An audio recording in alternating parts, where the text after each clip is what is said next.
అరచి వెళ్ళి సీతమ్మ జాడ కనిపెట్టి తీసుకొచ్చి నాకు చెప్పి నన్ను సంతోషపరిచావు. అటువంటి హనుమ నేను నీకేమిచ్చి రుణం తీర్చుకోగలను? మళ్ళీ నీకు ప్రత్యుపకారం చెయ్యాలంటే నీకు ఆపద కలగాలి. నీ భార్యనెవరో ఎత్తుకుపోతే నేను జాడ కనిపెట్టాలి. నీకటువంటి అపకారము కలగకుండుగాక. అందుకే నీ ఉపకారములకు ప్రత్యుపకారము చెయ్యలేనని హనుమని కౌగిలించుకుని మాట చెప్పారు. నీవు చేసిన ఉపకారము నా శరీరమునందు జీర్ణమైపోవుగాక అన్నారు. పరాత్పరుడు అంటే అంత కిందకి దిగొచ్చేస్తాడు. భక్తి వైభవం అంత గొప్పగా ఉంటుంది. శంకర భగవత్పాదులు అందుకే శివానంద లహరి చేస్తూ ఆనందాశ్రుభిరాతనోతి పులకం నైర్మల్యతశ్చాదనం వాచా శంఖ ముఖస్థితైశ్చ జఠరాపూర్తిం చరిత్రామృతై రుద్రాక్షైర్భసితేన దేవవపుషో భవత్ రక్షాంభవత్ భవనాపర్యంకే వినివేశ్య భక్తి జననీం భక్తార్భకం రక్షతి అంటారు. అమ్మ ఏమీ తెలియనటువంటి పసిపిల్లవాడు తనని తాను రక్షించుకోలేని వాడిని తీసుకొచ్చి ఊయలలో పడుకోబెడుతుంది.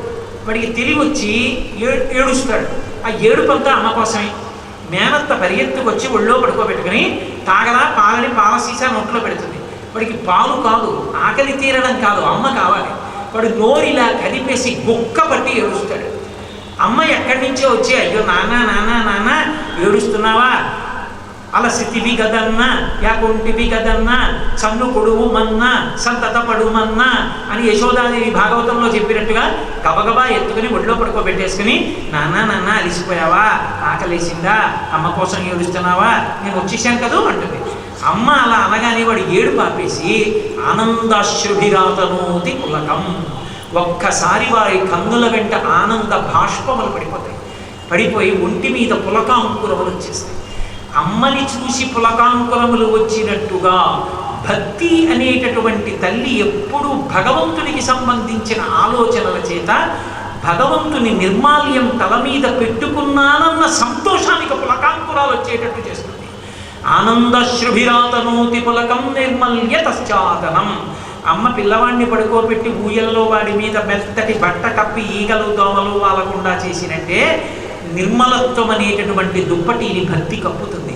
నైర్మల్యతశ్చాదనం వాచా శంఖ ముఖస్థితైశ్చ జఠరాపూర్తిం చరిత్రామృతై.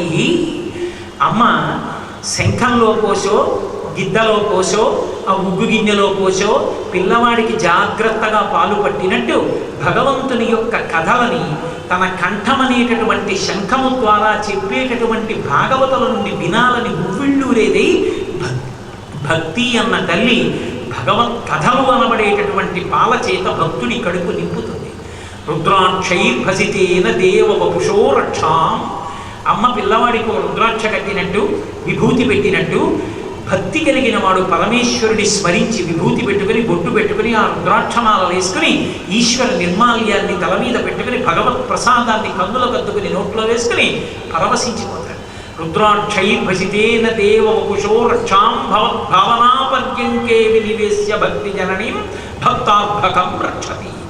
అమ్మ పిల్లవాడిని ఊయల్లో పడుకోబెట్టి పాటలు పాడుతూ ఊపితే ఆ ఆనందంతో ఊయల ఊగుతూ నిద్రపోయిన పిల్లవాడిలా ఎప్పుడూ కూడా మనసులో అలలచించలమైన ఆత్మలందుండని అలవాటు చేసని ఉయ్యాల అని అన్నమయ్య చెప్పినట్టు ఊపిరి లోపలికి తీసి విడిచిపెట్టినప్పుడు సంతతము భగవంతుని యొక్క స్మరణలతో నిండిపోయినటువంటి పరమ భాగవతోత్తముడైనటువంటి వ్యక్తి ఇంకా ఏది కోరకుండా భగవంతుని యొక్క ధ్యానము చేత తలపుల చేత ఆ అమృతమునందు తడిసి సంతత పడుతూ ఉంటాడు. అదే అంటాడు ప్రహ్లాదుడు, మందార మకరంద మాధుర్యమునదేలు మధుబంబోగునే మదనములకు నిర్మల మందాకిని వీచికలతోగు రాయంచతనునే తరంగిణులకు లలిత రసాల పల్లవ కాదియై చొక్కు కోయిలతనునే కుటచము పూర్ణిందు చంద్రికా స్ఫురిత చకోరక మరుగునే సంద్ర నిహారములకు అంబుజోదర దివ్యపాదార వింద చింతనామృతపాన విశేషమత్త చిత్తము ఏ రీతి ఇతర విషయంబు చేర నేర్చు వినుత గుణశీల మాటలు వేయునేలా అంటాడు. ఆ స్వామి యొక్క పాదార విందములను స్మరిస్తున్నప్పుడు ఆయన యొక్క పాదములలోంచి స్రవించేటటువంటి మందార మకరంద పానము చేత మద్దెక్కినటువంటి భక్తుని యొక్క హృదయము అన్యమైనటువంటి విషయభోగములను ఎలా కోరుకుంటుంది? అంత సంతోషంతో మద్దెక్కి తిరుగుతుంది. పరమ భాగవతోత్తములైన వాళ్ళు పద్యాలలో చెప్పచ్చు, సంస్కృతంలో చెప్పచ్చు. కానీ భక్తి ఆవిష్కరణ మనకు భావము ప్రధానము కాదు, భాష ప్రధానము కాదు, భావము ప్రధానం. నేను ఒక్క విషయాన్ని ఆవిష్కరించి ఇవాళ నా ఉపన్యాసాన్ని పూర్తి చేస్తాను. ఇప్పటికీ కూడా మన దేవాలయ వ్యవస్థ భక్తికంతటికీ కూడా ఆధారం. అందరూ దేవాలయాన్ని నమ్ముకునే భక్తితో నిలబడతారు. ఏమీ చేత కాని చర్మకారుడు డప్పు కొట్టి ఈశ్వరుణ్ణి సేవిస్తాడు. ఒక రజకుడు పరమేశ్వరుడి యొక్క శేషవస్త్రాన్ని బుతికి సంతోషిస్తాడు. పెద్దదైపోయినటువంటి ఒక ఇల్లాలు భగవంతునికి పెట్టిన దీపపు సమ్మెలు తోమి సంతోషిస్తుంది. ఒంట్లో ఓపికన్నవాడు దేవాలయాన్ని తుడుస్తాడు. ఓపికన్న తల్లి దేవాలయాన్ని తుడిచి కడిగి ముగ్గులు పెడుతుంది. ఐశ్వర్యం ఉన్నవాడు ఈశ్వరుడికి కిరీటం చేయించి అందరూ చూసి సంతోషించేట్టు చేస్తాడు. వేదం వచ్చినవాడు దేవాలయ ప్రాంగణంలో కూర్చుని వేదం చదువుతాడు. ఆఖరికి బాగా డబ్బున్నవాడు ఈశ్వరుడికి కళ్యాణం చేయించి ప్రసాదాన్ని వితరణ చేయిస్తాడు. ఒక నృత్యం వచ్చినవాడు రాజోపచారంలో నృత్యం దర్శయామి అన్నప్పుడు నృత్యం చేస్తాడు. బాగా పాట వచ్చినప్పుడు గీతం శ్రావయామి అన్నప్పుడు పాట పాడతాడు.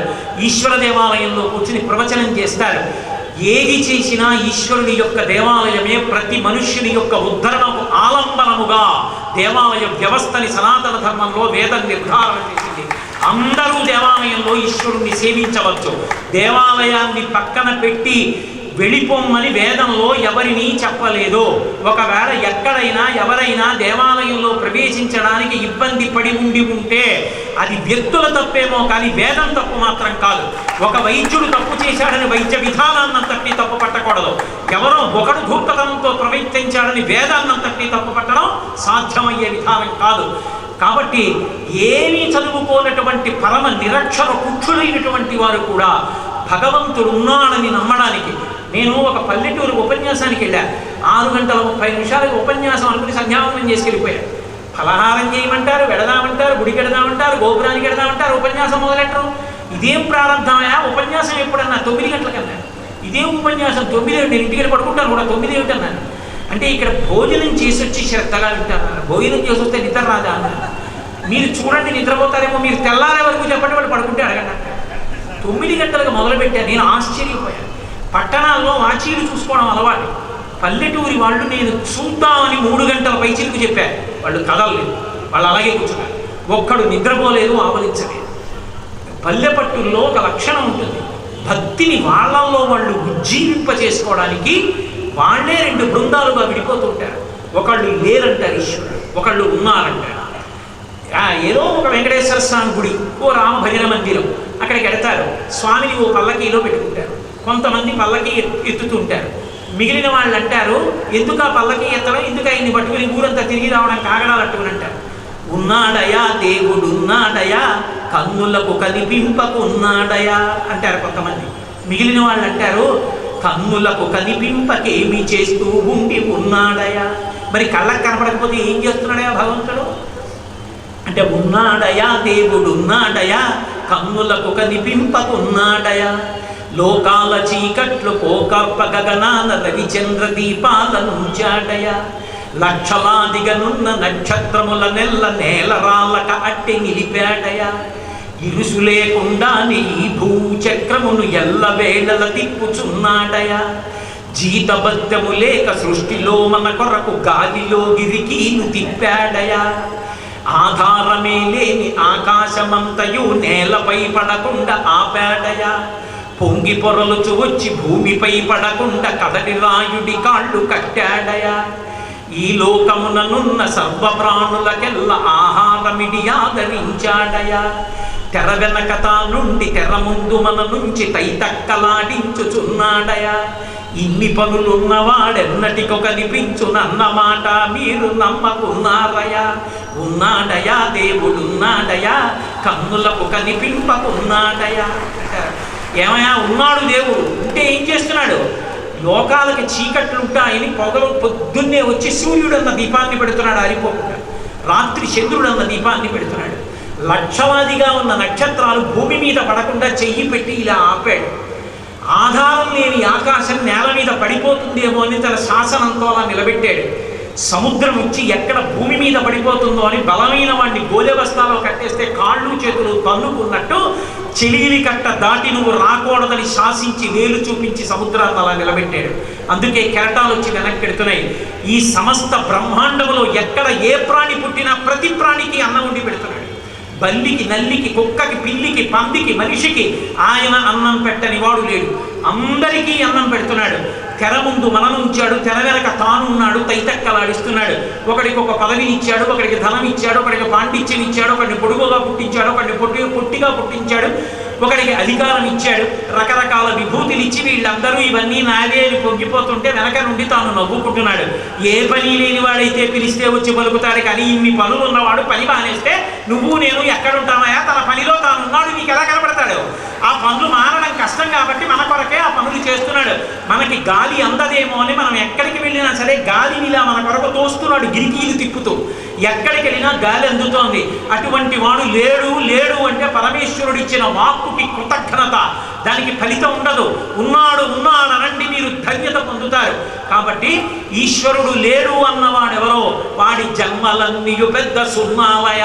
కాబట్టి మా మాట విని ఉన్నాడయా దేవుడు ఉన్నాడయా అంటే అప్పటి వరకు ఉంటే ఎక్కడు ఉన్నాడయా అన్న వాళ్ళందరూ కాగడాలు పట్టుకుని నాట్యం చేస్తూ ఉన్నాడయా దేవుడు ఉన్నాడయా కన్నులకు కనిపింపకున్నాడయా అంటూ గ్రామ సంబరమని వీధులన్నీ తిరిగి వచ్చి ఆ రామచంద్రమూర్తి పల్లకి రామాలయంలో దింపేసి అందరూ కలిసి సంతోషంగా శనగపప్పు బెల్లం ముక్క నోట్లో వేసుకుని ఇంటికి వెళ్ళి పడుకుంటారు. ఎన్ని శ్లోకాలు చెప్పావు, ఎన్ని పద్యాలు చెప్పావు అన్న దాని చేత భగవంతుడు ఉన్నాడని నమ్మాలని స్థిరీకరించి ఆవిష్కరించడం సాధ్యం కాదు. భావము పదిలో భావమునందు ఈశ్వరుడు ఉన్నాడన్న నమ్మకంతో కృతజ్ఞతతో ఎవడు బ్రతుకుతున్నాడో వాణ్ణి రక్షించడం పరమేశ్వరుడు తన కర్తవ్యంగా స్వీకరిస్తాడు. అందుకే వామనమూర్తి ఆఖ్యానంలో ఒక మాట అంటాడు, వాడు నా కొరకు రక్షింపవలయువాడు అంటాడు. పరమభక్తుడైన వాణ్ణి నేను ఎందుకు రక్షిస్తున్నానో తెలుసా? వాణ్ణి నేను రక్షించడం కాదు, వాణ్ణి నేను రక్షించకపోతే నేనున్నానని లోకం నమ్మదు. నేనున్నానని నమ్మకం కలగడానికి వాడిని రక్షించాను. వాడిది కాదు, నాది బేలతనం. కాబట్టి భక్తి వైభవం ఎంతటిది అంటే సనాతన ధర్మంలో భాగవతుల స్పర్శ చేతనే ఈ దేశానికి ఇంత గొప్పతనం వచ్చింది.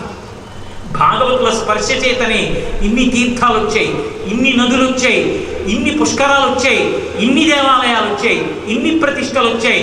కాబట్టి అటువంటి భక్తి వైభవాన్ని, అటువంటి ధర్మాన్ని అందించిన శ్రీరామాయణాన్ని, సనాతన ధర్మ వైభవాన్ని పదిలంగా మన మనసులో ఉంచుకొని భగవంతుని యందు పరమ భక్తితో కూడినటువంటి ధార్మికమైన బుద్ధితో జీవించగలిగినటువంటి వైభవం పరమేశ్వరుడి యొక్క పరిపూర్ణమైన నిర్హేతుక కృపాకటాక్ష వీక్షణముల చేత మనకి లభ్యముగా కానీ సాంజలిబంధకంగా పరమేశ్వరుడి యొక్క పాదములు పట్టి ప్రార్థన చేస్తూ మళ్ళీ రేపు సాయంకాలం 6:30 నేను అనుకుంటున్నాను. 6:30 తిరిగి కలుసుకున్నప్పుడు రెండవ రోజు ప్రసంగాన్ని కొనసాగిస్తాను.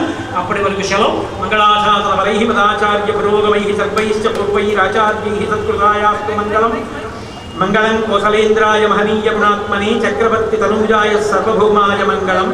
ఉమాకాంతాయ కాంతాయ కవితార్థప్రదాయినే శ్రీగిరీశాయ దేవాయ మదినాథాయ మంగళం. సర్వం శ్రీ ఉమామహేశ్వర బ్రహ్మార్పణమస్తు.